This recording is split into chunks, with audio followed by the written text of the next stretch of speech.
සුබෝවන්. ලස්සන දවසක ආරම්භයත් එක්කම ඔයාලා හැමෝම පිළිගන්නවා ඉතාම ආදරේ. අපේ ගෙදර බැල්කනියකට උදේට අහස පේන විදිය හරිම ලස්සනයි. දුව ලස්සන වෙන්නේ, පුතු ලස්සන වෙන්නේ, දුව ලස්සන වෙන්නේ, පුතු ලස්සන වෙන්නේ, ලස්සන කළදාටයි ඉපදුණු ගම්මානේ, ලස්සන කළදාටයි ඉපදුණු ගම්මානේ, කිරි කැටි පුතනුවනේ, රුව ඇති දියණියනේ, කිරි කැටි පුතනුවනේ, රුව ඇති දියණියනේ, නෙත් හැර බලනු මැනේ, ලස්සන උදෑසනේ,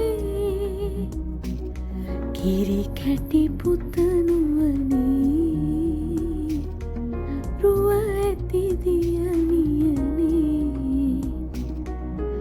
දිනූ බිමට කැපවී නව සිතුවිලි පුබුදා, දිනූ බිමට කැපවී නව සිතුවිලි පුබුදා, පෙර මග ගනු මැනවී ඔබටයි අනාගතේ, පෙර මග ගනු මැනවී ඔබටයි අනාගතේ. තවමත් අපි තුන්දෙනාටම සනීප මදි. මේ දවස්වල තියෙන මේ දේශගුණික වෙනස්වීම් නිසා වෙන්න ඕන අපි මේ විදිහට ලෙඩ වෙන්නේ. අද අපි යමු වැවරවුමේ. අසනීප වුණා කියලා ගෙදරටම වෙලා ඉන්න පුළුවන්ද? මේ වැවරවුම බලන්න උදේම එන්න ඕනේ. හරිම ලස්සනයි. මේ වැවරවුමට ඇවිල්ලා මිනිස්සු ඇවිදිනවා, එක්සර්සයිසස් කරනවා, චූටි ළමයි සෙල්ලම් කරනවා. සමහර අය උදේට මෙතනට එනකොට උදේ කෑම වේලා අරගෙන ඇවිල්ලා මෙතන ඉඳන් කෑම ගන්නවා. ඒ වගේම තමයි මේ වැවරවුම අසල ඉන්න පරවියන්ටත් ඒගොල්ලෝ කෑම දෙනවා.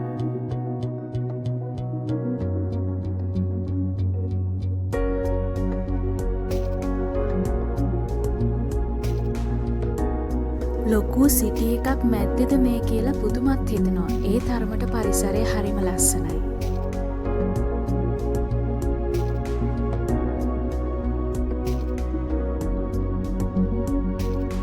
ගෙදරට වෙලාම කාලය ගත කරනවට වඩා කොච්චර හොඳයිද එළියට ගිහිල්ලා පොඩ්ඩක් ඇවිදින එක.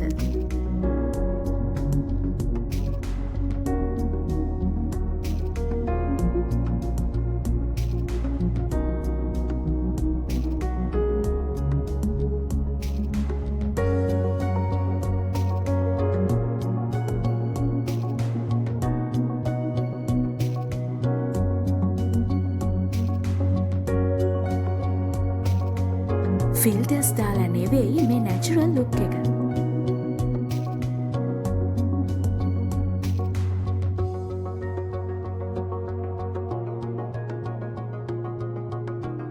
ෆෝන්ස්, කම්පියුටර්ස් වගේ දේවල් එක්ක නිතරම ගනුදෙනු කරන අයට මේ වගේ සොබාදහමත් එක්ක මුහු වෙන්න අවස්ථාවක් තියෙනවා නම් ඒක ලොකු රිලැක්සේෂන් එකක්.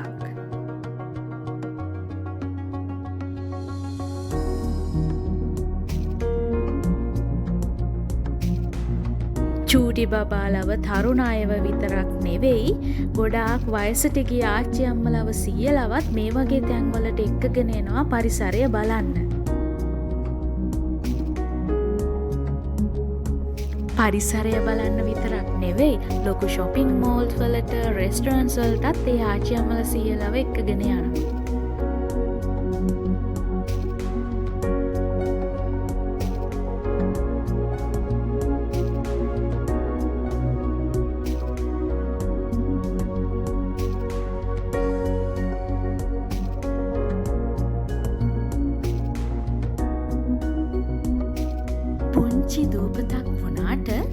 තායිවානයේ නගරවල නාගරික සැලැස්ම විශිෂ්ට තත්ත්වයක තියෙනවා.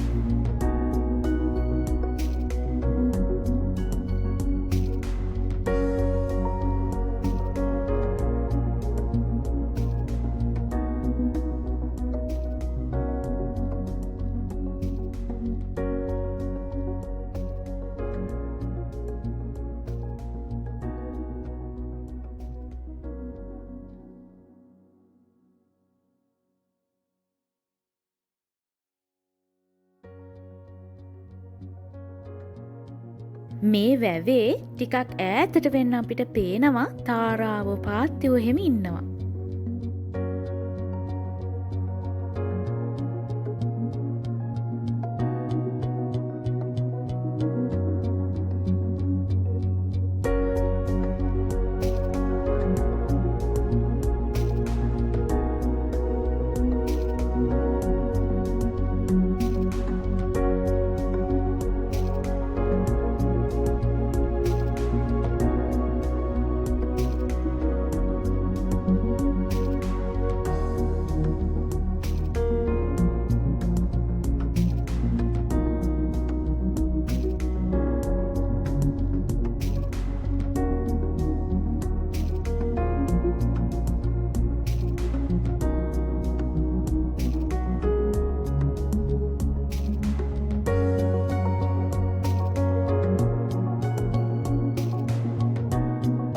මේ දෙන්න අපේ කැමරා එක දැකලා ඒකට රෙස්පොන්ඩ් කරපු විදිය නම් හරි ලස්සනයි. මං හරි කැමති ඒ වගේ මිනිස්සුන්ට.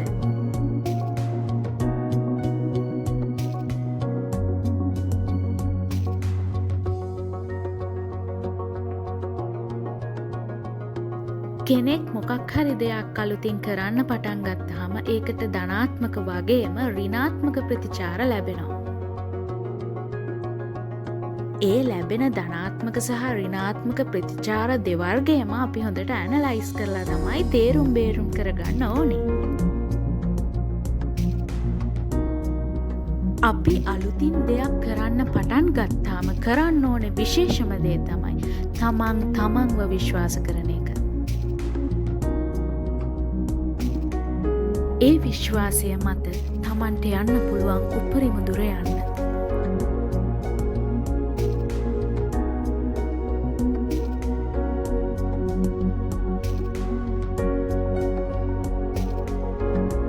මෙයාලා බස් එකක් එනකම් එතනටම වෙලා ලන්ච් එක ගන්නවා. දන්නේම නැතුව හවස් වුණ නිසා අපි හෙමින් ගෙදර ආවා. අපේ ලෑන්ඩ්ලෝඩ් මෙන්න මේ පයිනැපල් කේක්ස් දීලා තිබුණා නිව් ඉයර් එකට. This is the tea time.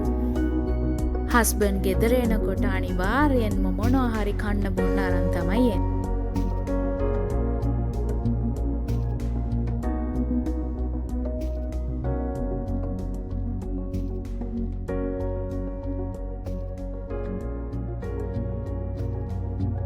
Husband අරගෙන තිබුණේ මිල්ක් ටී එකක්. මම හොට් චොක්ලට් බොන්න ගොඩක් ආස නිසා හස්බන්ඩ් ගෙදර එනකොට මට හොට් චොක්ලට් එකක් අරගෙන ඇවිත් තිබුණා.